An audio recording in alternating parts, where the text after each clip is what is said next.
In fact Manoj ji, आप कैसे देखते हैं इस न्यूज फ्लो को? हालांकि 7 कमोडिटीज हैं जिसमें wheat, paddy, crude palm oil समेत 7 कमोडिटीज हैं जिन पर ब्लैंकेट बैन रिपीटेडली हम 2021 ऑनवर्ड्स देखते रहे हैं, और कंसर्न्स तब भी यही थे कि शायद जो स्पेकुलेटिव एक्टिविटी है वो हो रही है, ऑन ग्राउंड प्राइसेस को ये इम्पैक्ट कर सकता है या कर रहा है। इस कारण से ब्लैंकेट बैन हमने लगते हुए देखा था 2021 में, जो कि कंसिस्टेंटली तब से रिपीट हो रहा है। अब पहले तो 2-3 चीजें हैं इनफैक्ट इससे जुड़ी। एक चीज आपसे समझना चाहेंगे सबसे पहले कि ब्लैंकेट बैन लगने से पहले और ब्लैंकेट बैन लगने के दौरान से लेकर अब तक क्या बहुत ज्यादा फर्क प्राइसेस पर देखने को मिला है इन कमोडिटीज के? नमस्कार दीपाली जी। सबसे पहले तो मैं ये बताना चाहूंगा कि जो कोई भी फ्यूचर्स मार्केट है, चाहे वो एग्रीकल्चर कमोडिटी का हो या नॉन एग्रीकल्चर कमोडिटी का, जब ये भारत में शुरुआत इसकी की गई थी 2003 में, तो मुख्य उद्देश्य रखा था कि यहाँ पे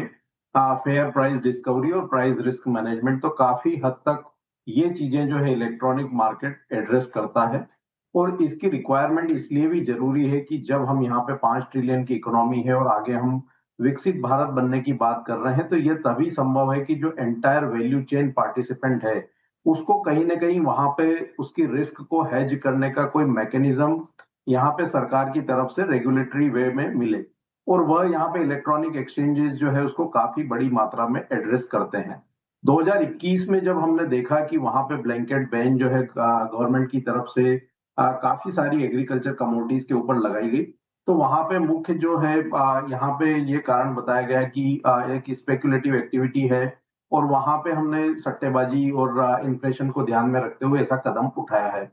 लेकिन उसके पीछे की मुख्य वजह यह थी कि जब 2020 में हमने दुनिया भर में कोविड महामारी को देखा था, तो उसकी वजह से बड़ी मात्रा में जो सप्लाई चेन है वो डिस्टर्ब होती हुई नजर आई थी। तो उसके चलते हमने काफी सारे कमोडिटीज में भाव में बड़ा उतार चढ़ाव देखा था, और उसका असर भारतीय बाजारों में भी कुछ एग्रीकल्चर कमोडिटीज में देखने को मिला। लेकिन बैन लगाने से लेकर के आज तक की अगर हम बात करें, तो यहाँ पे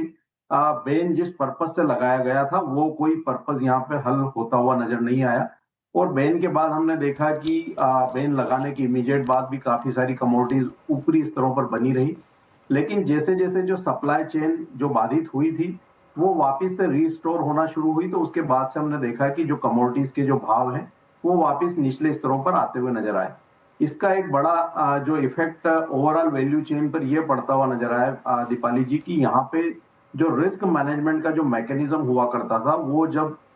जो है वैल्यू चेन के पास नहीं था,